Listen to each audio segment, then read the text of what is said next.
was one of the first 8 persons to accept Islam. He was one of the 10 persons who were assured of entering paradise. He was one of the 6 persons chosen by Omar ibn al-Khattab to form the Council of Shura to choose the Khalifa after his death. So, let's jump to today's story, but before that, kindly join our community by pressing the like button, and if you like this content, don't hesitate to subscribe and share this episode with your friends and family, and encourage more people to know about the stories of the companions of the Prophet. May God be pleased with them. His name in Jahiliyyah days was Abu Amr, but when he accepted Islam, the noble Prophet called him Abd Al-Rahman, the servant of the beneficent God. Abd Al-Rahman Ibn Awf became a Muslim before the Prophet entered the house of Al-Arqam. In fact, it is said that he accepted Islam only 2 days after Abu Bakr as-Siddiq did so. Abd Al-Rahman did not escape the punishment which the early Muslims suffered at the hands of the Quraysh. He bore this punishment with steadfastness as they did. He remained firm as they did. And when they were compelled to leave Makkah for Abyssinia because of the continuous and unbearable persecution, Abd Al-Rahman also went.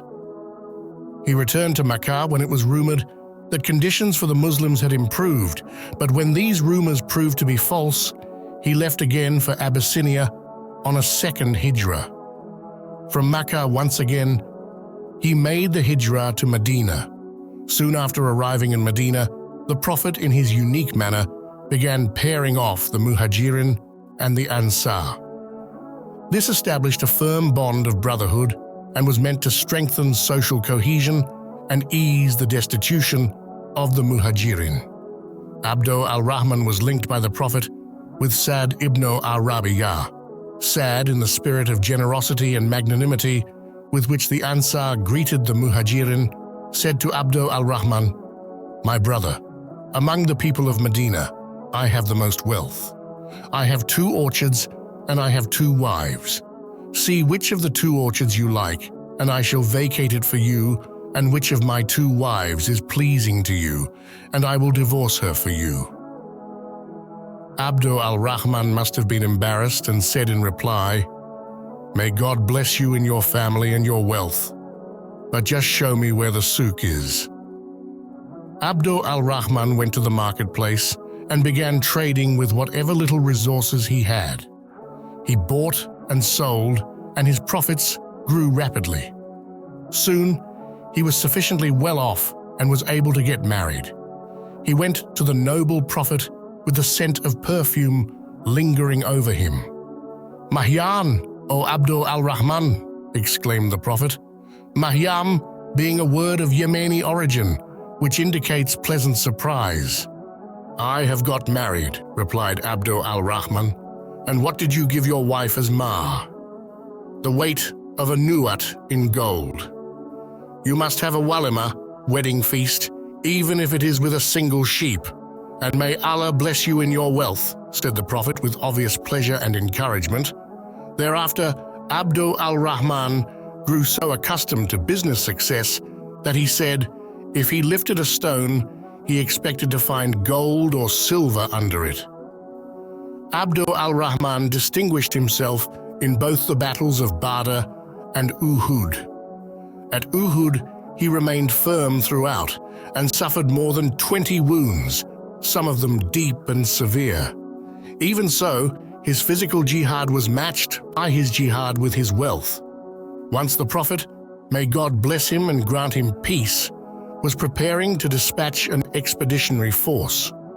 He summoned his companions and said, "Contribute sadaqah, for I want to dispatch an expedition." Abd Al-Rahman went to his house and quickly returned. "O Messenger of God," he said, "I have 4,000 dinars. I give 2,000 as a cord to my Lord, and 2,000 I leave for my family." When the Prophet decided to send an expedition to distant Tabuk, this was the last ghazwa of his life that he mounted. His need for finance and material was not greater than his need for men, for the Byzantine forces were a numerous and well-equipped foe. That year in Medina was one of drought and hardship. The journey to Tabuk was long, more than 1,000 kilometers. Provisions were in short supply. Transport was at a premium, so much so that a group of Muslims came to the Prophet pleading to go with him, but he had to turn them away because he could find no transport for them. These men were sad and dejected and came to be known as the Baka'in, or the Weepers, and the army itself was called the Army of Hardship, Usra. Thereupon the Prophet called upon his companions to give generously for the war effort in the path of God and assured them they would be rewarded. The Muslims' response to the Prophet's call was immediate and generous. In the forefront of those who responded was Abd Al-Rahman Ibn Awf. He donated 200 akiyah of gold, whereupon Omar ibn al-Khattab said to the Prophet, "I have now seen Abd al-Rahman committing a wrong. He has not left anything for his family." "Have you left anything for your family, Abd al-Rahman?" asked the Prophet. "Yes," replied Abd al-Rahman. "I have left for them more than what I give, and better." "How much?" inquired the Prophet. "What God and his messenger have promised of sustenance, goodness, and reward," replied Abd al-Rahman. The Muslim army eventually left for Tabuk. There, Abd al-Rahman was blessed with an honor which was not conferred on anyone till then. The time of Salat came, and the Prophet, peace be on him, was not there at the time. The Muslims chose Abd al-Rahman as their imam. The first rakat of the Salat was almost completed when the Prophet, may God bless him and grant him peace, joined the worshippers and performed the Salat behind Abd al-Rahman Ibn Awf. Could there be a greater honor conferred on anyone than to have been the imam of the most honored of God's creation, the imam of the prophets, the imam of Mohammed, the messenger of God? When the Prophet, peace be on him, passed away, Abd al-Rahman took on the responsibility of looking after the needs of his family, the Ummahat al-Mu'minin. He would go with them wherever they wanted to, and he even performed Hajj with them to ensure that all their needs were met. This is a sign of the trust and confidence which he enjoyed on the part of the Prophet's family. Abd al-Rahman's support for the Muslims and the Prophet's wives in particular was well known. Once he sold a piece of land for 40,000 dinars, and he distributed the entire amount among the Banu Zara, the relatives of the Prophet's mother Amina, the poor among the Muslims, and the Prophet's wives. When Aisha, may God be pleased with her, received some of this money, she asked, "Who has sent this money?" and was told it was Abd al-Rahman, whereupon she said, "The messenger of God, may God bless him and grant him peace, said, 'No one will feel compassion towards you after I die except the Sabirin, those who are patient and resolute.'" The prayer of the noble Prophet that Allah should bestow barakah on the wealth of Abd al-Rahman appeared to be with Abd al-Rahman throughout his life. He became the richest man among the companions of the Prophet. His business transactions invariably met with success, and his wealth continued to grow. His trading caravans to and from Medina grew larger and larger, bringing to the people of Medina wheat, flour, butter, cloths, utensils, perfume, and whatever else was needed, and exporting whatever surplus produce they had. One day, a loud rumbling sound was heard coming from beyond the boundaries of Medina, normally a calm and peaceful city. The rumbling sound gradually increased in volume. In addition, clouds of dust and sand were stirred up and blown in the wind. The people of Medina soon realized that a mighty caravan was entering the city. They stood in amazement as 700 camels laden with goods moved into the city and crowded the streets. There was much shouting and excitement as people called to one another to come out and witness the sight and see what goods and sustenance the camel caravan had brought. Aisha, may God be pleased with her, heard the commotion and asked, "What is this that's happening in Medina?" And she was told, "It is the caravan of Abd Al-Rahman Ibn Awf, which has come from Syria bearing his merchandise." "A caravan making all this commotion?" she asked in disbelief. "Yes, O al-Mu'mineen, there are 700 camels." Aisha shook her head and gazed in the distance as if she was trying to recall some scene or utterance of the past. And then she said, "I have heard the messenger of God, may God bless him and grant him peace, say, I have seen Abd Al-Rahman Ibn Awf entering paradise creeping." Why creeping? Why should he not enter paradise leaping and at a quick pace with the early companions of the Prophet? Some friends of his related to Abd Al-Rahman the hadith which Aisha had mentioned.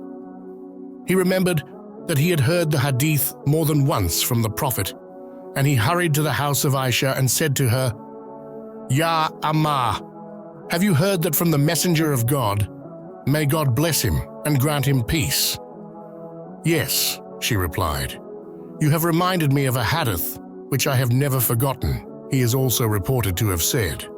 He was so overjoyed and added, "If I could, I would certainly like to enter paradise standing. I swear to you, Ya Amma, that this entire caravan with all its merchandise I will give her sabilillah." And so he did. In a great festival of charity and righteousness, he distributed all that the massive caravan had brought to the people of Medina and surrounding areas. This is just one incident which showed what type of man Abd Al-Rahman was. He earned much wealth, but he never remained attached to it for its own sake, and he did not allow it to corrupt him. Abd Al-Rahman's generosity did not stop there. He continued giving with both his hands, secretly and openly. Some of the figures mentioned are truly astounding. 40,000 dirhams of silver, 40,000 dinars of gold, 200 uqiyah of gold, 500 horses to mujahideen setting out in the path of God, and 1,500 camels to another group of mujahideen, 400 dinars of gold to the survivors of Badr, and a large legacy to the Ummahat al-Mu'mineen, and the catalogue goes on. On account of this fabulous generosity, Aisha said, "May God give him to drink from the water of Salsabil, a spring in paradise." All this wealth did not corrupt Abd Al-Rahman and did not change him. When he was among his workers and assistants, people could not distinguish him from them. One day, food was brought to him with which to end a fast. He looked at the food and said, "Musab ibn Umayyah has been killed. He was better than me. We did not find anything of his to shroud him with except what covered his head but left his legs uncovered. Then God endowed us with the bounties of the world. I really fear that our reward has been bestowed on us early in this world." He began to cry and sob and could not eat. May Abd Al-Rahman Ibn Awf be granted felicity among those whom Allah Almighty said about them, الذين ينفقون أموالهم في سبيل الله ثم لا يتبعون ما أنفقوا منا ولا أذى لهم أجرهم عند ربهم ولا خوف عليهم ولا هم يحزنون.